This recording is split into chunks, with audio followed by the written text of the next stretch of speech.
क्या आप मुझे बता सकते हैं कि वक्त क्या हुआ है? मैं घड़ी पहनना भूल गई। ऐसा हुआ है ना, बहुत बारी हुआ है ना। तो अगर आप किसी से वक्त पूछना चाहते हैं और वो भी इंग्लिश में, तो कैसे पूछेंगे?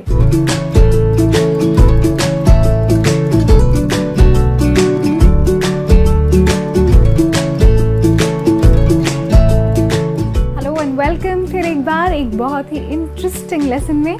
मेरा नाम है रीमा और आज हम बातें करेंगे वक्त के बारे में, समय के बारे में, टाइम के बारे में। मतलब अगर आप किसी से टाइम पूछना चाहते हैं, समय पूछना चाहते हैं, तो कैसे पूछेंगे इंग्लिश में? तो चलिए एक सिचुएशन देखते हैं। यहाँ पर दो लोग हैं जो बस स्टॉप पे खड़े हैं। एक का नाम है विवेक और दूसरे का नाम है शाहिद। अब विवेक और शाहिद साइड बाय साइड एक ही बस स्टॉप पे खड़े हैं, लेकिन विवेक जो है उन्होंने आज घड़ी नहीं पहनी, तो उन्हें पता नहीं है कि वक्त क्या है। तो वो शाहिद से वक्त पूछना चाह रहे हैं। तो विवेक इंग्लिश में क्या कहेंगे? वो कहेंगे, excuse me, do you know what the time is? Excuse me मतलब अगर आप किसी से कुछ कहना चाह रहे हैं और उनका ध्यान आपकी तरफ नहीं है, तो ध्यान अपनी तरफ खींचने के लिए सबसे पहले आप इंग्लिश में कहेंगे, excuse me, do you know what the time is? अब इसका मतलब होता है, माफ़ कीजिए, क्या आपको वक्त पता है? टाइम का मतलब ऑब्वियसली समय या वक्त होता है, और एक्सक्यूज मी का मतलब होता है माफ कीजिए।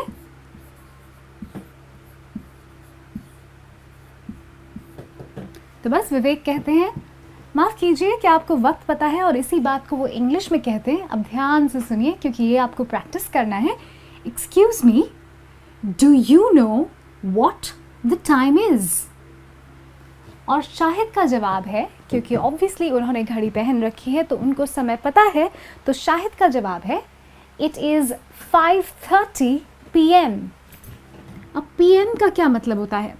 अगर शाम का वक्त है और अगर आप वक्त बता रहे हैं तो आप PM का इस्तेमाल करते हैं, और अगर सुबह का वक्त है और आप वक्त बता रहे हैं तो आप AM का इस्तेमाल करते हैं। लेकिन ये हमेशा कहना ज़रूरी नहीं है।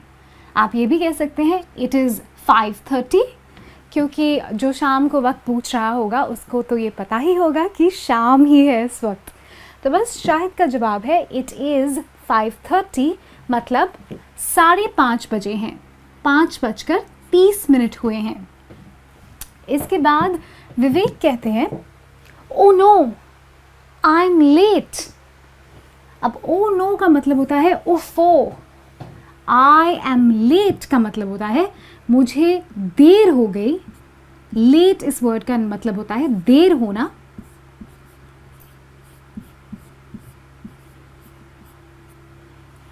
तो शाहिद क्या कहते हैं? शाहिद कहते हैं, डोंट वरी, मतलब चिंता मत करो।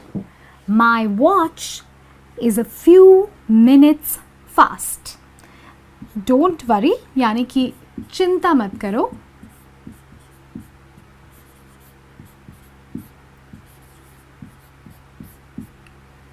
माई वॉच यानी कि मेरी घड़ी, is a few minutes fast. Few का मतलब है कुछ, मिनट्स का मतलब है minute,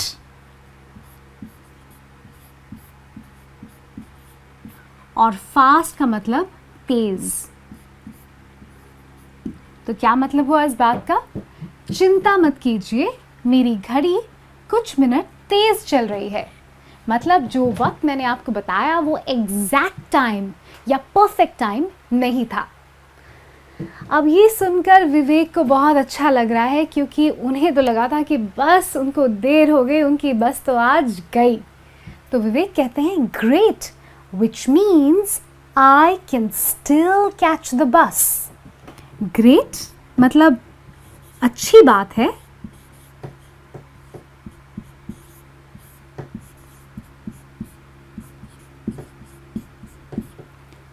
which means I can still catch the bus। मतलब इसका मतलब है मैं अभी भी बस पकड़ सकता हूँ। कैच का मतलब होता है पकड़ना।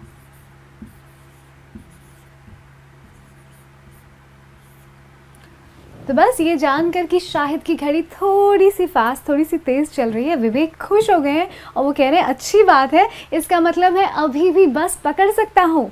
और इसी बात को इंग्लिश में आप कहेंगे great, which means I can still catch the bus. और शाहिद कहेंगे yes, it's only 5:25 PM, the bus comes at 5:30 PM।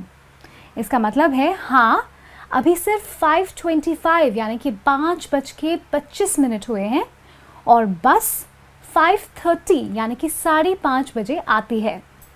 Comes का मतलब है आना, बस का मतलब तो आप जानते ही हैं। तो बस इसी तरह से ये कॉन्वर्सेशन, ये बातचीत आपके साथ भी कभी हो सकती है, कभी रेलवे प्लेटफॉर्म पे, कभी बस स्टॉप पे, या फिर कभी भी किसी से, किसी अनजान इंसान से भी आप ऐसे बात कर सकते हैं और आप समय पूछ सकते हैं, वक्त पूछ सकते हैं अगर आपके पास आपकी घड़ी नहीं है। अक्सर ऐसा भी हो सकता है कि आप जिससे पूछ रहे हैं उसके पास भी घड़ी ना हो। तो इमेजिन कीजिए अगर विवेक कहे excuse me, do you know what the time is, और फ़र्ज़ कीजिए कि शाहिद ने भी घड़ी नहीं पहनी। सो शाहिद कह सकते हैं I am sorry, I am not wearing a watch. इसका मतलब होता है आई एम सॉरी, मैंने भी घड़ी नहीं पहनी। तो जवाब अलग अलग हो सकते हैं, बदल सकते हैं, लेकिन अगर आप थोड़ी बहुत प्रैक्टिस करें तो आपको पता चल जाएगा कि ऐसी सिचुएशन में इंग्लिश में कैसे बात करनी है। अब हम फिर एक बार ये सारी जो सेंटेंसेस हैं उनको रिवाइज करेंगे एकदम धीरे धीरे, तो आप ध्यान दीजिए और प्रैक्टिस भी कीजिए अपने आप। तो सबसे पहले तो विवेक और शाहिद बस स्टॉप पे हैं, विवेक को वक्त जानना है तो वो इंग्लिश में कहेंगे एक्सक्यूज़ मी, मतलब माफ़ कीजिए, do you know what the time is, मतलब क्या आपको समय या वक्त पता है।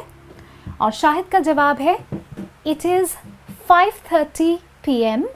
अगर हम PM ना भी लिखें, इतना भी बोल सकते हैं, इट इज़ 5:30 मीनिंग 5:30 बजे हैं। विवेक कहते हैं oh no I am late, मतलब ओफो मुझे तो देर हो गई। और शाहिद कहेंगे don't worry, my watch is a few minutes fast, मतलब चिंता मत करो, मेरी घड़ी कुछ मिनट तेज चल रही है। तो ये सुनकर ऑब्वियसली विवेक को बहुत खुशी होगी, तो वो कहेंगे great, which means I can still catch the bus, जिसका मतलब होता है अच्छी बात है, इसका मतलब है कि मैं अभी भी बस पकड़ सकता हूँ। और शाहिद का जवाब है yes, it's only 5:25 PM, the bus comes at 5:30 PM। अब इसको आप ऐसे भी कह सकते हैं, येस इट्स ओनली 5:25 PM को हटा सकते हैं, द बस कम्स एट 5:30, जिसका मतलब होता है कि हाँ अभी सिर्फ 5:25 हुए हैं और बस आती है 5:30 बजे। तो बस आपने सीख लिया कि किसी से भी वक्त या समय कैसे पूछ सकते हैं। तो बस आपके लिए एक एक्सरसाइज है जो आप घर में कर सकते हैं। आज आप जिनसे भी मिलिएगा उनसे अंग्रेज़ी में, दैट्स राइट इंग्लिश में, समय या वक्त एज इन टाइम ज़रूर पूछेगा। तो क्या कहेंगे आप कहेंगे excuse me, do you know what the time is. बस प्रैक्टिस करते रहिए और बातचीत करते रहिए। इंग्लिश में बातें करना या कोशिश करना बहुत इंपॉर्टेंट होता है, तब जाके आप सीखने वाले हैं। आई रियली होप कि आपने ये वीडियो एंजॉय किया हो। अगर सचमुच एंजॉय किया है तो अपने फ्रेंड्स के साथ इसे शेयर कीजिए, और अगर ऐसे बहुत सारे वीडियोस आप देखना चाहते हैं, अंग्रेज़ी सीखना चाहते हैं, तो हमारे चैनल को ज़रूर सब्सक्राइब कीजिए। बस अभी के लिए मैं जा रही हूँ, आप प्रैक्टिस करते रहिए, टाइम पूछते रहिए। मेरा नाम है Reema and I am saying bye.